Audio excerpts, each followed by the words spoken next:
Hello everyone, my name is मंथन पटेल। मैं हूं केमिस्ट्री वेंडर। लेक्चर नंबर 24 चालू करना है। उससे पहले लेक्चर नंबर 23 तक की बात कर लेते हैं। 23 तक के लेक्चर्स के अंदर हमने जितने भी न्यूमेरिकल पोर्शन थे वो भी खत्म कर दिए, गैल्वेनिक सेल पूरा खत्म कर दिया, उसके डिफरेंट डिफरेंट केसेस हमने पढ़ लिए। क्लियर। अब हम तीसरे टॉपिक की ओर जाते हैं। मैंने फर्स्ट लेक्चर के अंदर आपको बताया था पूरे चैप्टर में हमें 3 टॉपिक पढ़ने हैं: electrolytic cell, galvanic cell and conduction. Clear, conduction of electrolytes. उसके अंदर हमें गैल्वेनिक सेल और इलेक्ट्रोलाइटिक सेल को हमने खत्म कर दिया है। अब कंडक्शन पढ़ना है। क्लियर, खास ध्यान दीजिएगा और अच्छी तरीके से ध्यान दीजिएगा। मैंने सारी चीजों को प्रॉपरली यहाँ पे मेंशन किया हुआ है। उसको किस तरीके से मैं एलेबोरेट करूंगा, किस तरीके से मैं डिराइव कर रहा हूं, उस बातों को भी आप लोग ध्यान दीजिएगा। क्लियर, आपको लिखना कैसा है, किस तरीके से डेरिवेशन हुआ है, सारी बातों को मैंने बोर्ड पे मेंशन कर दिया है। क्लियर, क्योंकि लेक्चर नंबर 24 यानी आज का लेक्चर और लेक्चर नंबर 25 जो बाद का लेक्चर है, इसके बाद का लेक्चर, वो दोनों लेक्चर के अंदर हमें सिर्फ टर्म्स पढ़ने हैं और वो बहुत ही इंपॉर्टेंट टर्म है। ध्यान रखिएगा, क्योंकि इसके अंदर से बहुत सारे एमसीक्यू पूछते हैं और निकलती भी है। जितने भी एमसीक्यू इसमें निकाल सके उतने कम है। बराबर, चलिए चालू करते हैं लेक्चर। सबसे पहले हमें जो टर्म्स पढ़ने हैं, वो टर्म्स के अंदर हम सबसे पहले टर्म्स की बात करते हैं, वो है कंडक्शन। क्या बात करते हैं? कंडक्शन। ध्यान दीजिएगा खास। कंडक्टेंस किसे कहते हैं? एक्चुअल में हम यहाँ पे जो बात कर रहे हैं ना, कंडक्टेंस आप लोग पढ़ के आए हो। कंडक्टेंस फिजिक्स के अंदर भी आ गया है और इवन हमारे 11th के अंदर भी हमने सीख लिया था। कंडक्टेंस एक ऐसी चीज है जो रेजिस्टेंस का ऑपोज होता है। क्लियर ना? आप लोग वो चीज सीख के आए। लेकिन यहाँ पे हमें वायर के बारे में बात नहीं करते हैं। 10th के अंदर भी हमने बात की थी कि जो कंडक्टिविटी होती है वो रेजिस्टिविटी के ऑपोज में चलती है या इनवर्स चलती है। बराबर। पर आप लोग को कहां पे ध्यान देना है? उस बात पे जहां पे हमें इलेक्ट्रोलाइटिक सेल, उसके अंदर डाले जाने वाले इलेक्ट्रोड, उसके अंदर डाले जाने वाला इलेक्ट्रोलाइटिक सॉल्यूशन, वो सब चीजें जब हो तब हमें कैसे सॉल्व आउट करना है उसकी हमें यहाँ पे बात करनी है। क्लियर? तो एक बात अच्छे तरीके से समझ लीजिए। मैं यहाँ पे सेल ड्रॉ कर रहा हूँ, छोटा सा सेल यहाँ पे मैं ड्रॉ कर रहा हूँ साइड में। वो सेल आप लोग समझिएगा कि ये एक प्रकार का इलेक्ट्रोलाइटिक सेल है। रेडी? उसके अंदर मैंने इलेक्ट्रोड के रूप में एनोड और कैथोड मैंने यहाँ पे डीप कर दी है। क्लियर? इलेक्ट्रोड के फॉर्म में मैंने एनोड और कैथोड, वो दोनों चीजें मैंने क्या कर दी है, यहाँ पे डीप कर दी है। रेडी? तो एनोड और कैथोड जब मैंने यहाँ पे डीप कर दिया है, उसके अंदर मैंने एक इलेक्ट्रोलाइटिक सॉल्यूशन भी मैंने यहाँ पे भर दिया है। बराबर? चलिए ध्यान दीजिएगा खास अच्छी तरीके से, आप लोग यहाँ पे ध्यान दीजिएगा। यहाँ पे एक मैंने इलेक्ट्रोलाइटिक भर दिया है कोई भी। अब इस इलेक्ट्रोलाइट के कंडक्शन के बारे में हम यहाँ पे बात कर रहे हैं। कोई दूसरा कंडक्शन नहीं है, ना ही कोई वायर का कंडक्शन है, ना ही फ्री इलेक्ट्रॉन वाला कंडक्टेंस है ये। रेडी? समझना अच्छी तरीके से। अब इसको आप समझिएगा बैटरी से कनेक्ट कर दिया गया है या व्हाटएवर। हमें सिर्फ ध्यान यहाँ पे ये देना है कि ये जो इलेक्ट्रोड है वो और ये जो इलेक्ट्रोड है वो दोनों इलेक्ट्रोड के बीच की जो लेंथ है, वो लेंथ कितनी है? एल। कितनी है? एल। कितनी है लेंथ? एल। याद कीजिए, हाँ ध्यान रखिएगा खास। तो ये इलेक्ट्रोड का जो क्रॉस सेक्शन एरिया है वो कितना है? ए। सपोज, ऐसा आप एज्यूम करो, सपोज ये दो इलेक्ट्रोड के बीच का जो लेंथ होता है वो है एल। क्योंकि कोई भी सेल या कोई भी बैटरी उठा के देख लो, क्या उसमें ये चेंज होते रहते हैं? नहीं होते ना, वो तो फिक्स्ड हो जाता है। एक बार सेल बन गया फिर वो चीज फिक्स हो गई कि एनोड अपनी पोजीशन फिक्स रखेगा, कैथोड अपनी पोजीशन फिक्स रखेगा। क्लियर? क्या बैटरी होती है आपके मोबाइल की बैटरी, क्या वो ऐसे वैसे उसका एनोड के घूमता रहता है? नहीं, वो तो वही का वही एक बार बन गया फिर फिक्स हो गया। मतलब कि उसकी लेंथ भी फिक्स रहती है और समझना अच्छी तरीके से, उसका जो क्रॉस सेक्शन एरिया है वो भी क्या रहता है? फिक्स्ड रहता है। क्लियर? तो कंडक्टेंस, सबसे पहले बात, कंडक्टेंस को हम दिखाएंगे किससे? जी से। सारे टर्म्स को किससे डिनोट किया गया है उस बात को सबसे ज्यादा ध्यान रखिएगा, क्योंकि आपको जब एग्जाम में पूछेंगे तो यही चीज देंगे। कंडक्टेंस लिख के ना दिया, जी दिया, तो समझ जाना है कि वो क्या है? कंडक्टेंस है। क्लियर? ध्यान रखिएगा खास। और बहुत सी चीजें ये जो 2 लेक्चर है उसके अंदर मर्ज होती जाएगी, इसलिए जितना हो सके इसको लिख के ट्राई कीजिएगा। इसलिए मैंने बाइफर्केशन करके सब कुछ लिखा हुआ है कि मर्ज ना हो। फिर भी जब पढ़ते पढ़ते आप लोग 2 दिन 4 दिन 5 दिन बाद निकाल, फिर से एक बार इसको नहीं पढ़ोगे, रिवाइज नहीं करोगे, तो ये वापस आपके दिमाग से निकल जाएगा। क्लियर?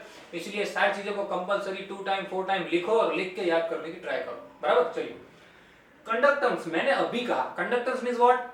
रेजिस्टेंस का ऑपोज। जितना रेजिस्टेंस ज्यादा उतना कंडक्टेंस कम, जितना कंडक्टेंस ज्यादा उतना रेजिस्टेंस कम। क्लियर ना? एक ही चीज है। यानी कि रेजिस्टेंस समझना, कंडक्टेंस का मतलब क्या है अच्छी तरीके से समझना। कंडक्टेंस का मतलब क्या है? रेजिस्टेंस का उल्टा। तो पहले मैं आपको रेजिस्टेंस समझा देता हूं, जो आप 10th के अंदर भी पढ़ के आए हो, फिजिक्स में पढ़ रहे होंगे और 11th में भी आ गया।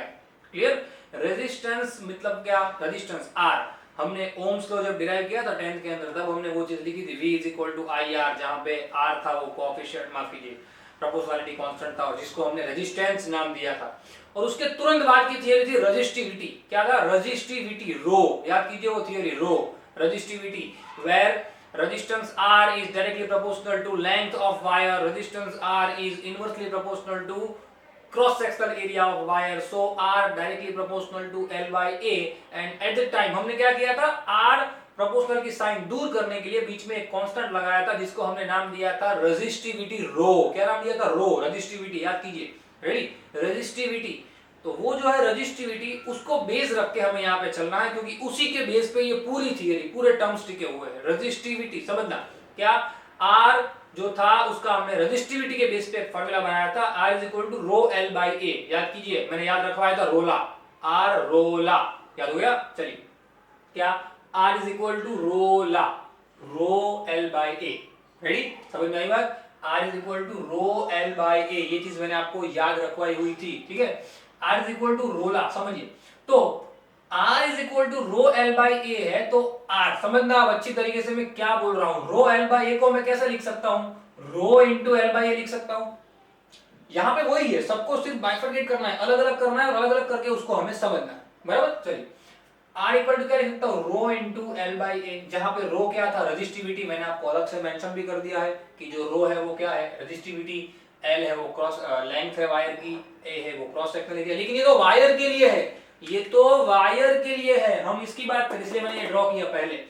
अब हमारा जो एल है वो क्या है? दो इलेक्ट्रोड के बीच का डिस्टेंस है। ए है वो क्या है हमारा? समझना अच्छी तरीके से, ए जो है वो क्या है हमारा? फिक्स्ड, ये दोनों फिक्स्ड रहते हैं, और वो ए जो है क्या है? हमारे इलेक्ट्रोड का क्रॉस सेक्शनल एरिया, बराबर? क्या है हमारे इलेक्ट्रोड का? क्रॉस सेक्शनल एरिया, बराबर? चलिए आगे बढ़ते हैं। जैसे मैंने कहा, conductance G is equal to 1 by R, resistivity, माफ कीजिए, रेजिस्टेंस का जो इनवर्स है, यानी कि G, मेन फॉर्मूला क्या है कंडक्टेंस का? Main formula G is equal to 1 by R, G is equal to 1 by R। अब खास ध्यान दीजिएगा, चलिए, R की वैल्यू तो मेरे पास है, ये रही रो एल बाई ए, यानी रो इंटू एल बाई ए, तो मैंने वो वैल्यू यहाँ पे पुट कर दी। 1 अपॉन, समझना जो मैंने डिराइव किया हुआ है, 1 अपॉन R की जगह पे मैंने मेंशन किया है रो एल बाई ए, बराबर? अब मैं इन दोनों टर्म को अलग अलग लिख सकता हूं, कैसे? एक हो गया ये 1 बाई रो, क्या हो गया ये? 1 बाई रो, और एक हो गया 1 अपॉन एल बाई ए, मैंने दोनों को अलग अलग लिख दिया। मैथमेटिकल स्टेप है, बस आपको समझना है, ready? 1 upon rho into 1 upon L by A मैंने लिख दिया। चलिए, अब 1 upon rho into 1 upon L by A मैंने क्यों लिखा? क्योंकि वहां से हमें दो नए टर्म मिलने वाले हैं, इसलिए वहां से हमें दो नए टर्म मिलने वाले हैं, समझना। जैसे, समझना अब जो बोल रहा हूं, जैसे रेजिस्टेंस का इनवर्स कंडक्टेंस है, जैसे रेजिस्टेंस का, मेंशन करना तो मेंशन कीजिएगा, नोट डाउन कीजिएगा, जैसे रेजिस्टेंस का इनवर्स कंडक्टेंस है, वैसे रेजिस्टिविटी का इनवर्स कंडक्टिविटी होगा। ये रहा, देखिए, G is equal to 1 by R, समझना, G is equal to 1 by R, resistance का इनवर्स G है, तो 1 बाई रो, कंडक्टेंस, ये देखो, इधर हम कंडक्टेंस पढ़ रहे हैं, वो कंडक्टेंस 1 अपॉन R आ गया, तो रेजिस्टिविटी मींस 1 अपॉन रो, और उसका इनवर्स मींस कंडक्टिविटी। क्लियर? जैसे रेजिस्टेंस का इनवर्स कंडक्टेंस, वैसे रेजिस्टिविटी का इनवर्स कंडक्टिविटी। उसका दूसरा नाम है स्पेसिफिक कंडक्टेंस। क्या नाम है दूसरा? Specific conductance. याद रखिएगा, इस टर्म के ऊपर बहुत कुछ टिका है, क्योंकि सब कुछ मर्ज हो जाएगा। क्लियर? स्पेसिफिक कंडक्टेंस या तो conductivity, conductivity means what? 1 by rho, conductivity means what? 1 by rho, समझना, 1 बाय रो। अब उस कंडक्टिविटी यानी 1 बाय रो को हम डिनोट करते हैं कप्पा से। किससे डिनोट करते हैं? कप्पा से। याद रखना, पप्पा नहीं है, कप्पा है, ठीक है? चलिए, क्या? कप्पा से, जिसको हम के, ऐसा उसका सिंबल है, उससे हम उसको दिखाएंगे, कप्पा। देखो, हमने स्पेसिफिक कंडक्टेंस या तो कंडक्टिविटी को कप्पा नाम दिया हुआ है, जो कि 1 अपॉन रो के इक्वल है, बराबर? मर्ज ना हो, सारी बातें अलग से लिखते रहिएगा। रेडी? चलिए, 1 अपॉन रो, पहले ये दो टर्म हम समझ रहे थे, उसमें से पहला टर्म हम समझ लिए। पहला क्यों मैंने इन दोनों को अलग किया था ना, 1 upon rho and 1 upon L by, अलग क्यों किया था? क्योंकि मैंने कहा कि वो दो अलग अलग टर्म हमें सीखने मिलेंगे, वहां से एक टर्म सीखने मिल गया, 1 बाय रो, मतलब कि कंडक्टिविटी यानी कि कप्पा। Conductivity means what?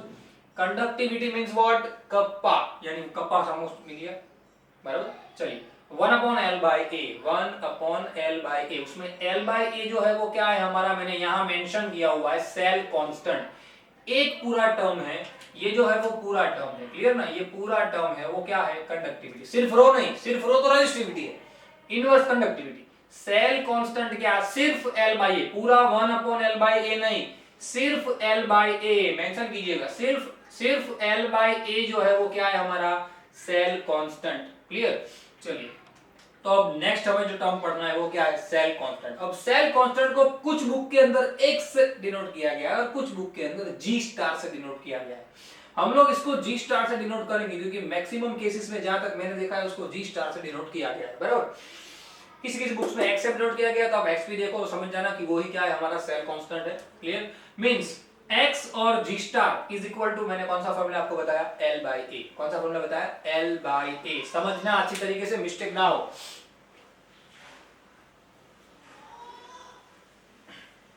चलिए जी स्टार का फॉर्मूला मिल गया, G star is equal to L/A। What, G star is equal to L/A। Now L and A is fixed, देखो मैंने यहाँ पे मेंशन किया हुआ है, L और A जहाँ पे क्या रहते हैं, फिक्स्ड, वो तो चेंज हो ही नहीं सकते क्योंकि वो तो बना हुआ सेल है, बने हुए सेल के अंदर हम ही कुछ चेंज कर सकते हैं, वो तो फिक्स्ड रहता है।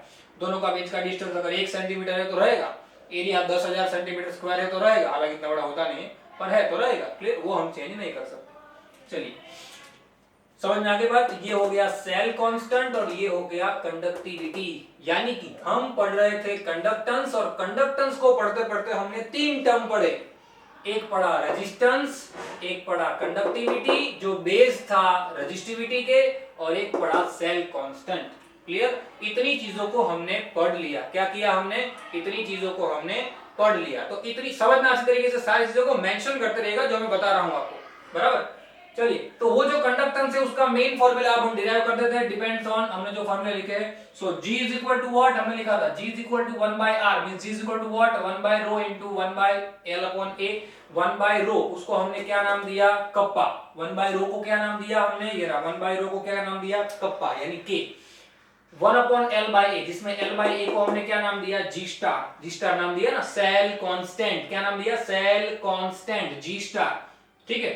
चलिए इस G स्टार को यहाँ मल्टीपल कर दो, मुझे कप्पा का फॉर्मूला मिल जाएगा। यहाँ पे जो भी मगजमारी करनी है, जो भी हमें, जो भी यहाँ पे ढूंढना है, वो सब कुछ कप्पा के ऊपर डिपेंडेबल है, क्लियर। आफ्टर ऑल तो कप्पा ही होते हैं, तो यहाँ पे कप्पा है, घर पे कप्पा होते हैं, clear. So kappa means G into G star, समझना अच्छी तरीके से, ये फॉर्मूला हमने डिराइव किया हुआ है, G into G star is equal to K। K means what, kappa, kappa means what, conductivity, means what, 1/ρ।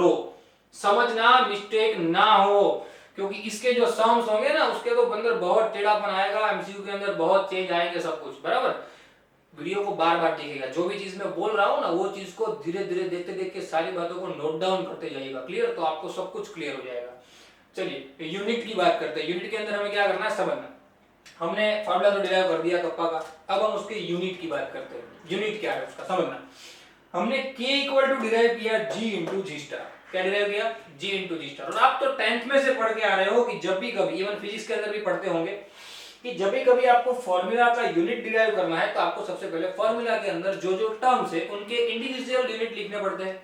यानी कि मैंने K equal to G into G star ले लिया, देखिए K इक्वल टू क्या ले लिया, G into G star, ready. और उसके अंदर जो यूज होने वाले टर्म है उसमें से जो मुझे पता है, जो मैं पढ़ के आया हूं 10th के अंदर, जो चीजें मैं करके आया हूं, वो जो मुझे पता है उसका मैंने लिख दिया।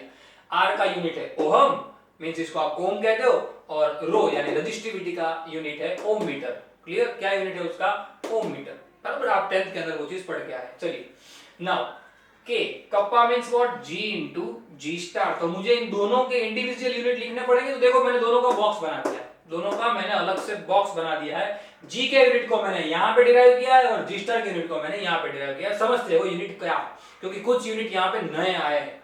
चलिए G मींस क्या था, सबसे पहले G means what, conductance, conductance था। G means what, conductance, conductance का मतलब क्या था, 1/R। तो क्योंकि उसके बहुत सारे फॉर्मूला है तो डिपेंड्स ऑन फॉर्मूला हम सॉल्व करेंगे। पहला फॉर्मूला 1/R, तो 1/R के डिपेंड पे क्या होगा, वो 1/ओम। R का यूनिट तो क्या है, ओम। ओम को ऊपर ले लो, मतलब क्या बनेगा, ओम इनवर्स, मतलब कि हमारा पहला फॉर्मूला क्या बना, ये ओम इनवर्स। किसका, G का, कंडक्टेंस का पहला फॉर्मूला बना ओम इनवर्स। सीधी बात है यार, 1/R अगर g is equal to 1/r है तो उसका यूनिट भी उसका इनवर्स ही होगा ना, 1/ओम मींस ओम इनवर्स। रेडी, समझ में आई बात? क्या g का पहला फॉर्मूला, पहला यूनिट मिला हमें ओम इनवर्स। नाउ सेकंड, वो जो ओम इनवर्स है उसको कहते हैं मो, ये आप 10th में पढ़ के आए। क्या मो, इसका उल्टा, ओम का उल्टा, देखो साइन भी उल्टी हो गई और स्पेलिंग भी इवन उल्टा हो जाएगा। देखिए ओम है, ओम का उल्टा MHO, क्या हो गया? मो हो गया। सिंपल, इसका टोटली उल्टा इनवर्स, यानी 1/ओम, ओम इनवर्स मींस व्हाट? मो, यानी उसको हम दूसरे किस तरीके से दिखाएंगे? मो से। देखिए जितनी पॉसिबिलिटी है सब मैंने यहाँ पे लिखी हुई है, अगर गुजकेट में या किसी जगह पे ऐसा क्वेश्चन आ गया तो ध्यान रखिएगा, स्टेट बोर्ड में तो ऐसे बहुत क्वेश्चन निकलेंगे। चलिए, और तीसरा जो रेड पेन से मैंने यूनिट दिखाया है वो आपके लिए नया यूनिट है, जिसका आप जिक्र करोगे सम्स के अंदर। सबसे ज्यादा आपको सम्स के अंदर जो यूनिट दिखाई देंगे वो यूनिट ये है। आपको सम्स के अंदर जो यूनिट दिखाई देंगे वो यूनिट ये है, ध्यान रखिएगा। रेडी, चलिए ये समझ में आ गई बात। एक यूनिट उसका क्या है, नया यूनिट है वो रेड साइमन। क्या नाम है उसका? साइमन, जिसको एस से डिनोट करेंगे। किससे डिनोट करेंगे? एस से डिनोट करेंगे, साइमन, इसलिए मैंने रेड पेन से दिखाया हुआ है। चलिए, पहला टर्म मैंने डिराइव कर दिया, पहला टर्म का यूनिट सॉरी मैंने डिराइव कर दिया। अब दूसरे टर्म की यूनिट की ओर जाते हैं। G star means what? Cell constant. यहां पे आ जाइए, सेल कांस्टेंट था, जी स्टार मतलब क्या था हमारा? Cell constant means L/A। क्या था? L/A। चलिए, L means what? Length, A means what? Cross sectional area. क्या? Cross sectional area. तो L अगर मैं सेंटीमीटर लेता हूं तो एरिया हो जाएगा सेंटीमीटर स्क्वायर, इसको मैं अगर मीटर लेता हूं तो ये हो जाएगा मीटर स्क्वायर। एक एक सेंटीमीटर, एक एक मीटर कट हो गया, मुझे फॉर्मूला मिल जाएगा सेंटीमीटर इनवर्स और मीटर इनवर्स। क्या मिलेगा मुझे फॉर्मूला? सेंटीमीटर इनवर्स या तो मीटर इनवर्स, ऐसे मुझे दो फॉर्मूला यहाँ पे मिल जाएंगे। तो सेंटीमीटर इनवर्स या तो मीटर इनवर्स, सेंटीमीटर इनवर्स या तो मीटर इनवर्स जो फॉर्मूला मिले वो किसका मिला मुझे? जी स्टार का फॉर्मूला मिला। किसका मिला? जी स्टार का। यानी कि अब इन दोनों वैल्यू को मैं यहां पे पुट अप करता हूं तो पहला फॉर्मूला डिराइव होगा ये। मैंने नीचे से चालू करूं तो क्या मिलेगा? Simon, Simon into centimetre inverse, यानी पहला मिलेगा साइमन सेंटीमीटर इनवर्स, या तो मीटर लेता हूं तो साइमन मीटर इनवर्स। क्लियर? दोनों में से कोई भी एक मुझे मिल सकता है। क्या? साइमन इनटू सेंटीमीटर इनवर्स या तो साइमन इनटू मीटर इनवर्स। मैं इसका यूज करूं तो क्या बनेगा? आप खुद से सोचिए, इसका मैं अगर यूज करूं तो क्या बनेगा? ओम इनवर्स सेंटीमीटर इनवर्स, या तो मो सेंटीमीटर इनवर्स, या तो मो मीटर इनवर्स, या तो मो सेंटीमीटर इनवर्स। क्लियर? बहुत सी पॉसिबिलिटी है, इसलिए जितनी पॉसिबिलिटी है सब मैंने यहाँ पे लिखी हुई है। इन दोनों के यूनिट में यहाँ पे लिखे नहीं है, वो आप लोग मेंशन कर दीजिएगा। क्या? ये इनटू सेंटीमीटर इनवर्स या तो मीटर इनवर्स, और मो इनटू सेंटीमीटर इनवर्स या तो मीटर इनवर्स। क्लियर? इसीलिए ये टोटल जो थ्योरेटिकल टॉपिक है, इसलिए मैंने सारी चीजों को बोर्ड पे प्रॉपर्ली डिनोट किया हुआ है। इसी तरीके से इसको लिखना और याद करना। ठीक है, चलिए आगे बढ़ते हैं। ये समझ में आ गया उसका डेरिवेशन जो पूरा है। फिर से एक बार रिकैप करवा देता हूं, उसके बाद आपके टॉपिक पे जाते हैं। क्या था? कंडक्टेंस पढ़ रहे थे हम। Conductance means what? रेजिस्टेंस का उल्टा। रेजिस्टेंस मतलब कि रोला मींस 1 के अपॉन में मैंने R की वैल्यू लिखी, दोनों को अलग अलग दिखाया, 1/ρ एंड 1/L/A। दोनों टर्म को मैंने इंडिविजुअली पढ़ा तो पता चला कि भाई 1/ρ तो क्या है? कंडक्टिविटी है या तो स्पेसिफिक कंडक्टेंस है, और L/A अकेला L/A, ना कि 1/L/A। अकेला L/A क्या है? सेल कांस्टेंट है। अकेला L/A क्या है? Cell constant. लिख दिया। फिर 1/A की स्टडी की तो 1/A को पता चला कि उसका नाम कप्पा है, तो आप ध्यान रखिएगा ये जो है वही मेन है, कप्पा। देन ध्यान रखिए कप्पा है, कटप्पा नहीं है। ठीक है, चलिए। सो L/A वो क्या है? Cell constant. Cell by cell का सेल कांस्टेंट को भी हमने पढ़ लिया कि भाई इसके अंदर दो इलेक्ट्रोड के बीच का जो डिस्टेंस है वो L है, इलेक्ट्रोड का क्रॉस सेक्शनल एरिया A है। रेडी? और उसके डिपेंड पे हमने यहाँ पे फॉर्मूला पढ़ा, G star is equal to L/A। Now L and A is fixed. ये स्टेटमेंट लिखा है, इसका कुछ मतलब है, ध्यान रखना, अगले लेक्चर के अंदर इसका यूज आने वाला है। यहाँ पे इसलिए लिखा है, लेंथ और एरिया कभी बदलते नहीं है। चलिए, तो हमने उसके बाद कंडक्टेंस का एक पूरा फॉर्मूला यहाँ पे डिराइव कर दिया। क्या फॉर्मूला डिराइव किया कंडक्टेंस का? G into G star depends on value of 1/A and 1/ρ and 1/L/A, which is kappa and 1/G star. Clear? याद रखिएगा खास। और उसके बेसिस पे हमने उसके यूनिट को यहाँ पे डिराइव कर दिया, जिसके अंदर आपको खास ध्यान देना है साइमन।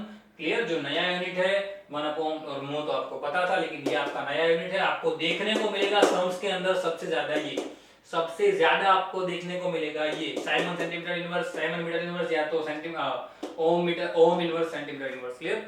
ध्यान रखिएगा मिस्टेक ना हो। चलिए अब आगे बढ़ते हैं। थोड़ा समझना। हमने बात की, मैंने अभी आपको बताया कि भाई हम सबसे ज्यादा बात करने वाले हैं कप्पा के बारे में। क्लियर? तो ये जो है वो कप्पा, उसको थोड़ा डिटेल में पढ़ लेते हैं भाई कप्पा है क्या। कप्पा मीन्स व्हाट, हमने अभी बताया कप्पा क्या है। कप्पा एक प्रकार का क्या है, देखिए ये जी कंडक्टेंस है, लेकिन कप्पा क्या है, कंडक्टिविटी। कप्पा क्या है, कंडक्टिविटी मींस स्पेसिफिक कंडक्टेंस। मैंने अगर नाम लिख के दिया, देखो डेफिनेशन पढ़नी है हमें, उसको बाद में पढ़ते हैं। पहले क्या है कप्पा को समझ लो, पहले वो है क्या। Kappa means what, specific conductance. क्या नाम है उसका दूसरा, स्पेसिफिक कंडक्टर। एक और नाम क्या है, कंडक्टिविटी। याद रखिएगा, मिस्टेक ना हो, क्योंकि बहुत सी बातें मर्ज हो जाएगी, क्योंकि इसके बाद का टॉपिक है, उसके अंदर तो हमें दो सेपरेट टॉपिक ही पढ़ने हैं, molar conductivity and equivalent conductivity. वो दोनों इक्वल है, वो दोनों नियर अबाउट, उसका डेरिवेशन भी इक्वल है और फॉर्मूला भी नियर अबाउट इक्वल जैसे है, और उसका जो यूनिट है वो भी थोड़े थोड़े एक टर्म में ही चेंज आता है। मतलब वो तो आसानी से दिमाग में बैठ जाएगा, लेकिन ये समझना थोड़ा मुश्किल रहेगा, ध्यान दीजिएगा खास। चलिए, हमने कप्पा का एक यूनिट यहां पे लिखा के, क्या लिखा, G इंटू जी स्टार। क्या लिखा, G इंटू जी स्टार। और जी स्टार के लिए तो मैंने फॉर्मूला लिखा हुआ था, सेल कांस्टेंट के लिए मेरे पास फॉर्मूला था L बाय A। रेडी? यानी कि इन शॉर्ट, चलो L बाय A को फिलहाल भूल जाओ, फिर इतना याद रखो K is equal to G into G star है। अब उसकी डेफिनेशन के बारे में बात कर लेते हैं। डेफिनेशन जो उसकी है वो क्या है,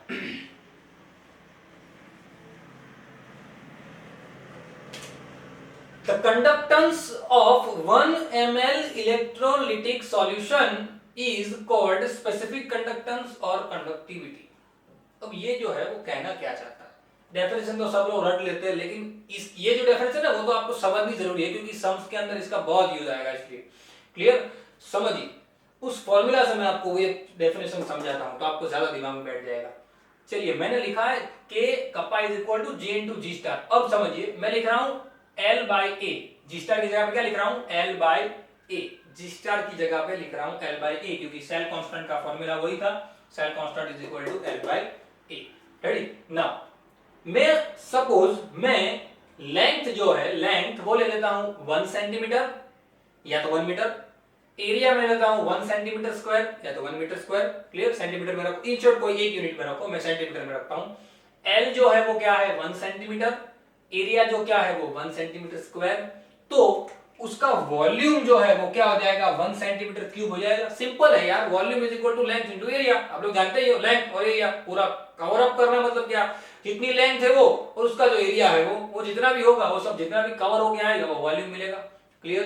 तो वॉल्यूम ये जो है वो 1 सेंटीमीटर, ये क्या है 1 सेंटीमीटर, एरिया क्या है 1 सेंटीमीटर क्यूब। तो L इंटू ए क्या होगा, 1 1 1 centimetre into centimetre square centimetre cube, यानी वॉल्यूम क्या हो गया 1 सीसी। आप इसको सीसी से भी दिखा सकते हो, आप इसको 1 सीसी भी कह सकते हो, ध्यान रखना सीसी लिखा हुआ समझ जाना है, वो क्या है सेंटीमीटर क्यूब। क्लियर ना, CC means CC centimetre cube. चलिए, volume is equal to 1 centimetre cube.